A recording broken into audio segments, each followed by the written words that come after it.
बराचसा काळ आपण वेगवेगळ्या प्रकारची मदत, पुनर्वसन, विकास ही सगळी कामं झालेली आहेत। आज सगळ्यात प्रथम मी त्यांना भावपूर्ण श्रद्धांजली व्यक्त करते। आणि या कामामध्ये महिलांचे जे विशेष प्रश्न असतात ते विशेष प्रश्न काही आहेत याच्याबद्दलची जसजसं आम्ही स्त्रियांशी बोलत गेलो तसतशी जाणीव झाली।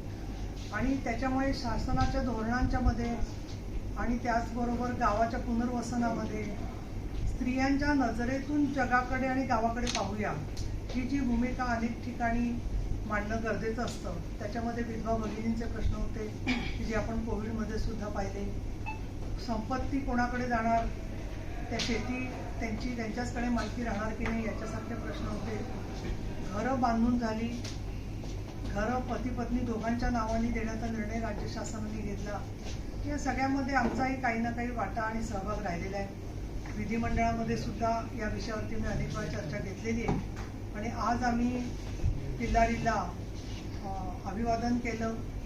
आणि विशेष म्हणजे पुनर्वसन झाल्यावरती सुद्धा काही प्रश्न शिल्लक आहेत, कारण समाज बदलत असतो। जी इन्फ्रास्ट्रक्चर आहे, पायाभूत सुविधा आहे, त्या पायाभूत सुविधांच्या मध्ये सुद्धा काही कमी जास्त गोष्टी होत असतात।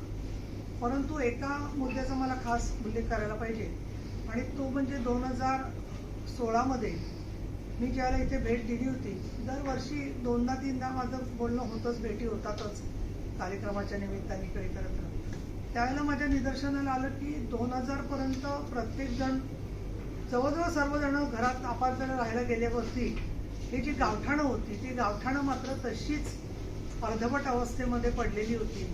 आणि म्हणून मग मी तत्कालीन जिल्हाधिकारी आणि पर्यावरण मंत्री सुधीर मुनगंटीवार तसंच सचिव विकास खारगे यांना इथूनच या लातूरच्याच ऑफिसमधून फोन केला आणि मी त्यांना असं सुचवलं की या ठिकाणी सामाजिक वनीकरण करता येईल का, हे बघा तुम्ही, की जेणेकरून शाश्वत विकास उद्दिष्टांची चर्चा सगळीकडे होते, त्या पर्यावरणाचे प्रश्न आहे। आणि इथे या ढिगाऱ्याखाली असंच पडून राडा रोडा सगळा आणि त्याच्यामध्ये जीवजंतू नको ते वाढण्यापेक्षा तिथे आपल्याला काय काम करता येईल। आणि आज मध्यंतरी माझ्या कानावर आलेलं होतं, परंतु आज ज्यावेळेला मी किल्लारीला गेले तर त्या ठिकाणी अतिशय सुंदर असं वनीकरण, त्याचबरोबर फुलपाखरू उद्यान आणि निवडुंग उद्यान यांचं लोकार्पण माझ्या हस्ते करण्यात आलं। त्यावेळेला सन्माननीय आमदार अभिमन्यू पवार देखील उपस्थित होते। तसंच लिंबाळा या ठिकाणी सुद्धा आम्हाला बाळासाहेब ठाकरे स्मृती उद्यान अशा प्रकारचं लिंबाळा ग्रामपंचायत ठराव करणारे। हारेगावमध्ये सुद्धा जवळजवळ 17 हेक्टरवरती त्यांनी सर्वच ठिकाणी जे वनीकरण केलेलं आहे ते उपयुक्त झाडांचं केलेलं आहे आणि ज्याला पावसाळ्यानंतर सुद्धा जमिनीतल्या पाण्यावरती वाढू शकतात अशी झाडं लावलेली आहेत। आणि नुकतंच आता धाराशिवमध्ये सुद्धा तशाच पद्धतीने भूकंपग्रस्त गावामध्ये उपक्रम केला जाणार आहे। आज मी वृत्तपत्र पाहिली आहेत, लोकांशी बोलले, लिंबाळ्याला गेले होते। लोकांचे अनेक प्रश्न आहेत, पण त्याच्यापैकी 3 प्रश्न मला प्राधान्याने दिसत आहेत। एक पहिलं म्हणजे गावाचे जे अंतर्गत रस्ते आहेत त्यांची दैन्यावस्था झालेली आहे, अतिवृष्टीमुळे खड्डे पडलेले आहेत, त्यामुळे आमच्या गावाचे रस्ते करून द्या। नालींचा प्रश्न आहे, नाल्या झाले नाहीत, घरं झाली असली तरी घरं वाढलेली आहेत, त्यामुळे तिथे नाली सफाईचा प्रश्न आलेला आहे, रोगराईचा बद्दलचा त्रास होतो आहे। आणि तिसरं त्यांचं म्हणणं आहे की गावामध्ये विकास झाला पाहिजे, यासाठी काय काम करता येईल। आणि म्हणून औसेची जी MIDC आहे तिला अधिक ऊर्जित अवस्था कशी करता येईल आणि उमरग्यात सुद्धा काय आपण धाराशिवमध्ये करू शकतो। आज मी दुपारी 3:30 वाजता दोन्हीकडचे जिल्हाधिकारी यांना बोलावलेलं आहे आणि धाराशिवचे जिल्हाधिकारी ऑनलाईन येणार आहेत, त्यांना दुसरं एक काम आहे, पण निवासी जिल्हाधिकारी येणार आहेत तिकडचे आणि लातूरच्या जिल्हाधिकाऱ्यांशी या सगळ्या मुद्द्यांवरती माझी चर्चा होईल। त्यामुळे आजच्या कार्यक्रमामध्ये माझं निवेदन झालं की त्यानंतर ज्यांनी लातूरमधल्या भूकंपाचं अत्यंत संवेदनपूर्ण विचाराने आणि अत्यंत उच्च दर्जाचं लोकांच्या समोर मांडण्याचं काम केलं असे अनेक पत्रकार होते। त्यापैकी काही जण आज आहेत, काही जण सक्रिय नाही आहेत, परंतु त्यातल्या काही जणांचा प्रातिनिधिक त्यांच्याबद्दलची कृतज्ञताही व्यक्त करावी असा माझा विचार आहे। आणि म्हणून या पत्रकार परिषदेमध्येच आपण त्याच्यासाठी मला सहकार्य द्या अशी माझी विनंती आहे। याखेरीज दुसऱ्या विषयाकडे जाते मी, आणि तो म्हणजे लवकरच एक अत्यंत गाजलेली अशी घटना लातूरमध्ये घडली होती. एका युवतीचा संशयास्पदरित्या मृत्यू झालेला होता. आपल्याला नवीन 376च्या कायद्यानुसार पीडित महिलेचं नाव जाहीर करता येत नाही, परंतु आधी खुनाची घटना म्हणून समोर आली. काँग्रेस पक्षामधली ती युवती होती म्हणजे, आणि त्याच्यानंतर ती केस अनेक वर्ष चालून आता लवकरच त्याच्यावरती निकालपत्र येईल अशी अपेक्षा आहे. एका अर्थाने मी असं म्हणेन की महिलांना आरक्षण मिळालं, स्त्रियांनी धाडसाने राजकारणात यावं म्हणून प्रयत्न चाललेला आहे, आणि त्याच वेळेला या केसचा निकाल येतोय, ज्याच्यामधून आपल्याला हा सुद्धा जाणीव होते की तू जपून टाक पावलं जरा, असं म्हणण्याची सुद्धा गरज आहे समाजामध्ये.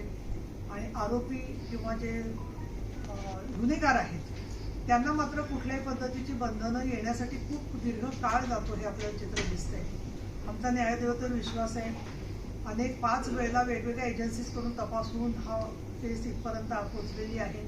त्याच्यासाठी अनेक पोलीस अधिकाऱ्यांनी सहकार्य केलेले. तुम्हाला सगळ्यांना कल्पना आहे की पहिल्या दिवसापासून जी काही माझ्याकडे माहिती होती त्याच्यामध्ये तपासाच्या संदर्भामध्ये जे काही माझ्याकडे माहिती येते ते पोलिसांकडे पोहोचवण्याचं काम आणि न्याय प्रक्रियेमध्ये त्याची दखल घेतली जाईल लॉ एन्फोर्समेंट मशिनरीमध्ये, तपास यंत्रणांमध्ये, यासाठी प्रयत्न मी केलेले आहेत. आणि त्याच्यामुळे आम्हाला अर्थातच अपेक्षा आहे की अशा एका घटनेमध्ये शिक्षा झाली तरी त्याचा परिणाम अशा इतर गुन्हेगारांवर होतो. आणि स्वतः त्यांना राजकीय आश्रय होता की नाही मी याच्यावर बोलणार नाही, परंतु जे राजकीयदृष्ट्या प्रतिष्ठित म्हणून सगळीकडे मिरवतात ते सुद्धा अशा प्रकारच्या घटनांमध्ये दोषीच्या पिंजऱ्यापर्यंत येऊन पोचत असतील तर ही सुद्धा एक अत्यंत गंभीर घटना आहे. पुण्या मुंबईमध्ये अशी घटना घडली असती तर त्याची प्रचंड प्रसिद्धी झाली असती, परंतु लातूरमधल्या बांधवांनी, पत्रकार बांधवांनी ही घटना अगदी सगळ्यांपर्यंत पोहोचवली. इतकंच नव्हे तर देशाच्या पंतप्रधानांनी सुद्धा या घटनेचा उल्लेख स्वतः केला होता. या पार्श्वभूमीवरती मला असं वाटतं की राजकारण, समाजकारण सुरक्षित होण्याच्या दृष्टिकोनातून या घटनेमध्ये जे कोणी गुन्हेगार आहेत त्यांना शिक्षा होईल अशी आम्ही आशा ठेवून आहोत, असं या ठिकाणी मला नमूद करावंसं वाटतं. आणि तिसरा आणि शेवटचा मुद्दा आहे तो म्हणजे नुकतंच लोकसभेचं अधिवेशन झालं आणि गणेश चतुर्थीच्या दिवशी अधिवेशन झालं, ही पहिलीच वेळ आहे.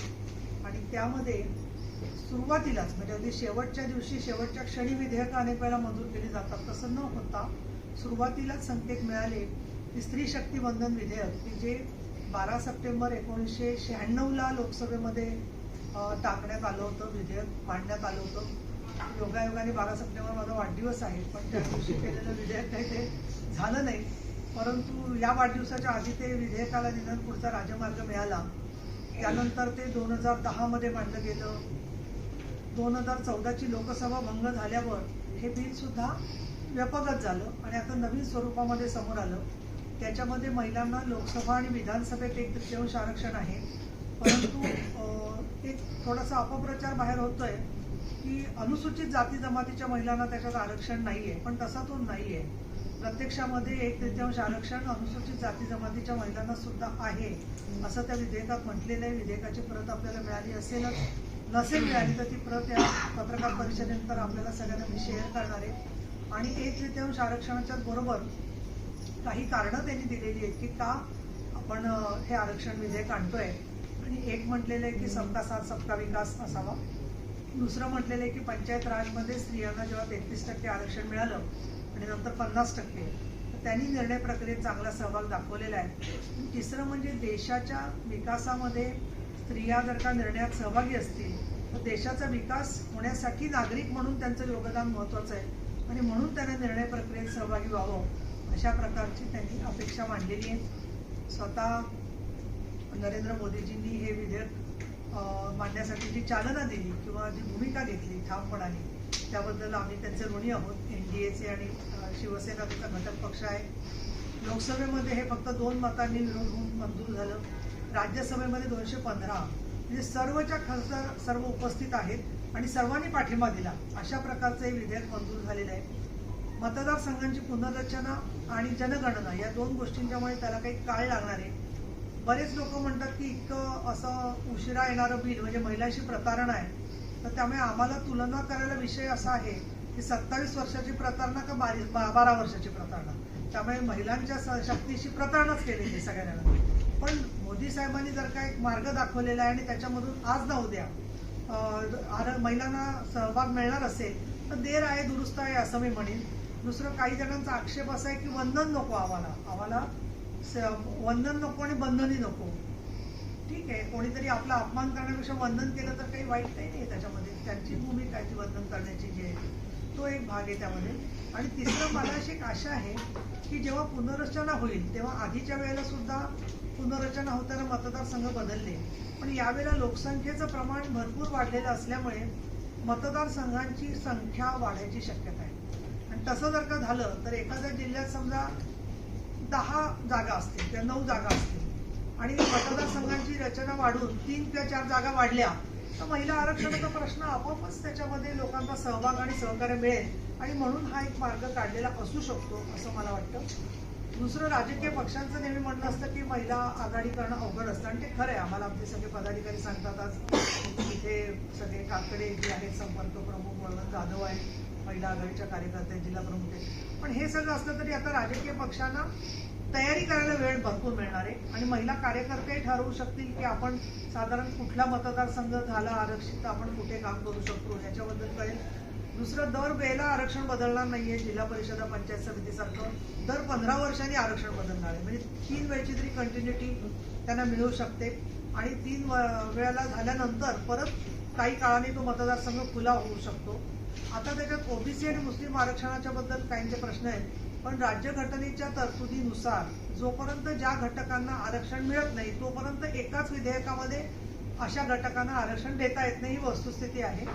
आणि म्हणून पण राज्यामध्ये येत असताना आरक्षण विधानसभा आणि विधान परिषदेत दोन्हीतही मंजूर व्हायला लागणार आहे. त्यामुळे अर्थातच विधान परिषदेत आल्यावरती साधन बाधक चर्चा व्हायची का एकमताने सगळ्यांनी मंजूर करायचं हे सर्व आमचे घटक पक्ष जे आहेत विधिमंडळातले त्याच्यामध्ये ते साधारण सगळे मिळून ठरवलं जात असतं. पण मुख्यमंत्री एकनाथजी शिंदे, उपमुख्यमंत्री देवेंद्र फडणवीस, उपमुख्यमंत्री अजित पवार या सगळ्यांची याच्याबद्दल सकारात्मक भूमिका आहे. त्यामुळे विधानसभा आणि परिषदेत सुद्धा हे चांगल्या प्रकारे मंजूर होईल. काही इतर पक्षांनी पाठिंबा दिलेला आहे त्यांचे मी आभार मानते. अर्थात विधान परिषद आणि राज्यसभेत हे आरक्षण नाही आहे तर त्याचं कारण काय आहे किंवा नाही याच्यावरही चर्चा होईल.